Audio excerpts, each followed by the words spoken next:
मिट्टी का शेर। एक दिन जंगल का राजा शेर अपनी प्रजा से कहता है, साथियों, बहुत दिन हुए मैं जंगल से कहीं बाहर नहीं गया हूँ। मेरा बहुत दिल चाह रहा है कि इन दिनों मैं कुछ यात्रा करने के लिए बाहर निकलूं। अगर आप सबकी इजाजत हो तो मैं एक हफ्ते के लिए भ्रमण के लिए जाना चाहता हूँ।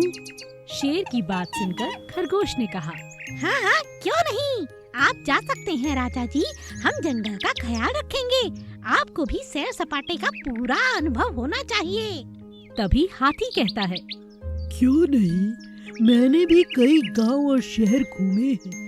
आप बाहर जाएंगे तो आपको बहुत अच्छा अनुभव होगा महाराज।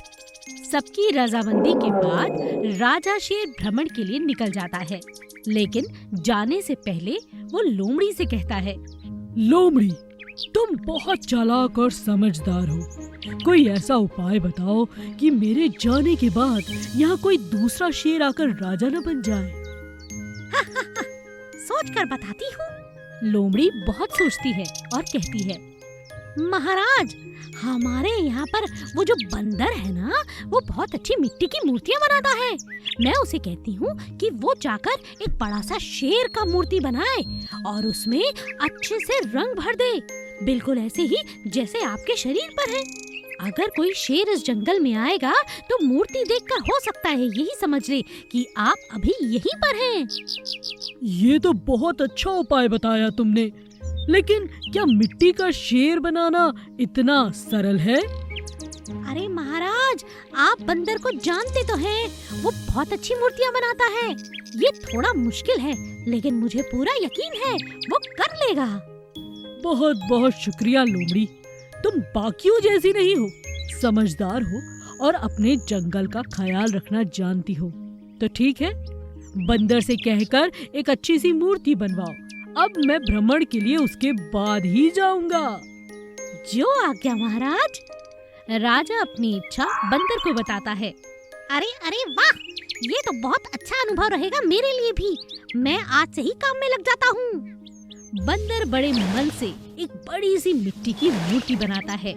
उसमें तरह तरह के रंग भरकर एकदम ऐसा शेर बना डालता है जैसे स्वयं राजा शेर थे। जब राजा मूर्ति के पास आता है तो कहता है, अरे वाह, तुमने तो कमाल कर दिया बंदर। ये तो हूबहू मेरी तरह दिख रहा है। मुझे तो ऐसा लग रहा है कि मैं अपने आप को शीशे में देख रहा हूँ। अब मैं बड़े निश्चिंत होकर भ्रमण के लिए जा सकता हूँ। आप सभी का बहुत बहुत शुक्रिया। और उसके बाद राजा शेर भ्रमण के लिए निकल जाता है। मिट्टी का आलू कचालू। श्यामा एक सब्जी बेचने वाली थी। वो बहुत सारी सब्जियां लेकर गांव-गांव घूमती और उन्हें शाम को बेचकर अपने घर आ जाती। रास्ते में जब कभी उसे भूख लगती तो अपने घर का बना खाना ही खाती। एक दिन जब श्यामा बहुत थकी हुई थी, तेज धूप में चल चल कर परेशान हो चुकी थी, वो एक पेड़ की छांव में आकर बैठ जाती है। बहुत थक गई, सारी सब्जियां बिक गई, बस ये आलू और कचालू बचे हैं। कौन ले जाएगा? थोड़ी देर खाना खा के यहीं सुस्ता लेती हूँ। टांगे टूट गई आज तो चलते चलते। इतनी धूप में चलना भला कोई आसान काम है? हाय राम। श्यामा सुस्ताने के लिए खाना खाकर ढासना लगाकर पेड़ के पास लेट जाती है। पेड़ के ऊपर दो बंदर रहते थे। उन्होंने जब आलू और कचालू को देखा तो एक दूसरे से कहा, अरे अरे, देखो देखो, श्यामा तो सो गई। ये तो रोज यहीं से गुजरती है। भूल गए, कभी कभी हम इसके अमरूद उठा लिया करते हैं।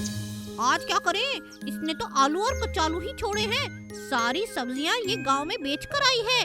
अरे तो कोई बात नहीं, आलू कचालू तो खाने में बहुत स्वादिष्ट होते हैं। जब तक ये सो रही है, मैं नीचे जाता हूँ और एक एक आलू कचालू ऊपर लाता हूँ। तुम यहाँ पर इन्हें जमा करते रहो, 2-4 दिन तो यूं ही निकल जाएंगे। हाँ, ये ठीक रहेगा। एक बंदर बहुत चालाकी से धीरे धीरे नीचे आता है और आलू कचालू उठाकर एक एक करके ऊपर अपने साथी के पास छोड़ आता है। थोड़ी देर बाद जब श्यामा की आंख खुलती है तो वो देखकर हैरान हो जाती है कि उसकी टोकरी में ना तो आलू है और ना ही कचालू। हाय राम, मुझे तो ये याद आता है कि सारी सब्जी बिक गई थी, लेकिन आलू कचालू रह गए थे। मगर ये मेरी टोकरी खाली कैसे हुई? हे भगवान, ये मैंने क्या किया? थोड़े से आलस के कारण सो गई और इतना बड़ा नुकसान कर लिया। हे राम, ये तूने क्या किया?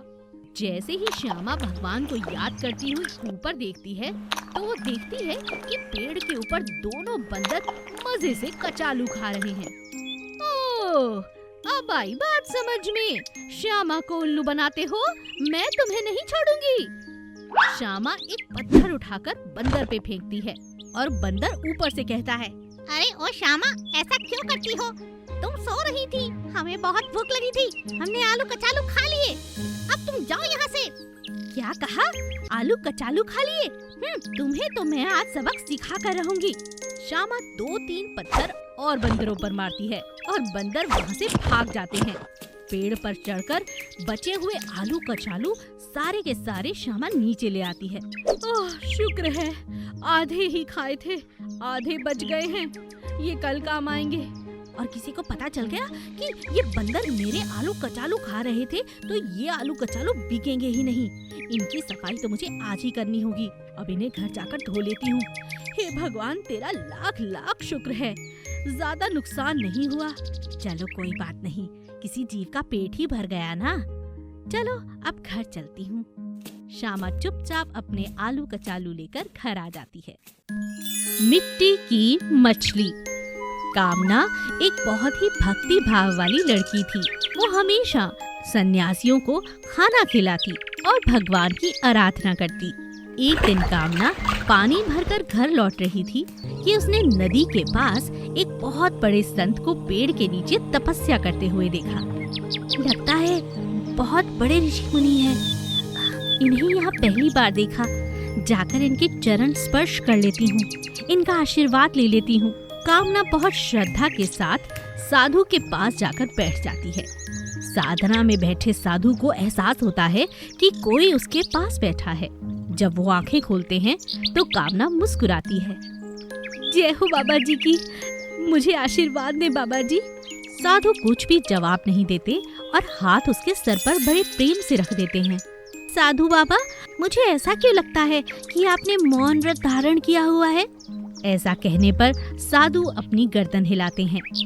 आपके अंदर तो बहुत सी शक्तियाँ होंगी बाबा। बताइए, मैं आपकी क्या सेवा कर सकती हूँ? कुछ खाने को लाऊं? बाबा इनकार करते हैं, अपनी गर्दन हिलाते हैं।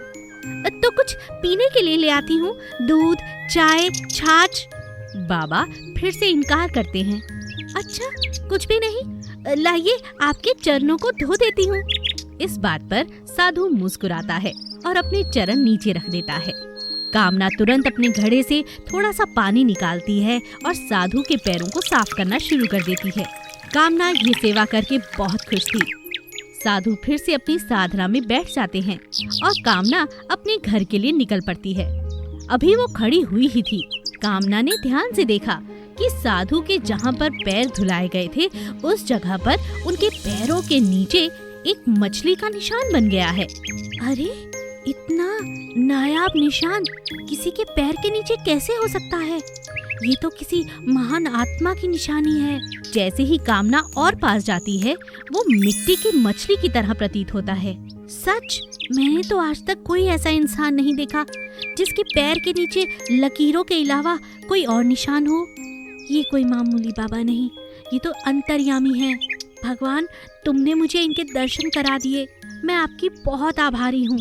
कामना अपने घर जाती है और यही बात अपने पति को बताती है।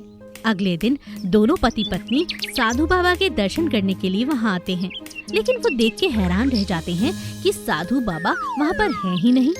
आसपास पूछने पर पता चलता है कि कभी यहाँ कोई साधु आया ही नहीं था। नहीं नहीं, ऐसा नहीं है। आप मेरी बात का भरोसा क्यों नहीं करते? आइए मेरे साथ, मैं तालाब के पास तुम्हें वो मछलियों का निशान दिखाती हूँ। कामना अपने पति को वहाँ लेकर जाती है। उसका पति हैरान हो जाता है ये देखकर कि वो बिल्कुल सच कह रही है। वो कोई अंतर्यामी थे या वो स्वयं भगवान का रूप थे। देखो ना, मछलियों के निशान देखो, अब न जाने उनके कब दर्शन होंगे। मैं तो कहती हूँ इस निशान को अपने साथ ले चलते हैं। ये मिट्टी की मछली अपने साथ ले चलते हैं, यही उनका आशीर्वाद है। दोनों पति पत्नी उस मिट्टी की मछली को उठाते हैं और अपने घर ले जाते हैं और उसकी आराधना भगवान की तरह करने लगते हैं। धीरे धीरे उनके व्यापार में इतनी वृद्धि होती है कि वो बहुत पैसे वाले बन जाते हैं और खुशी खुशी रहने लगते हैं।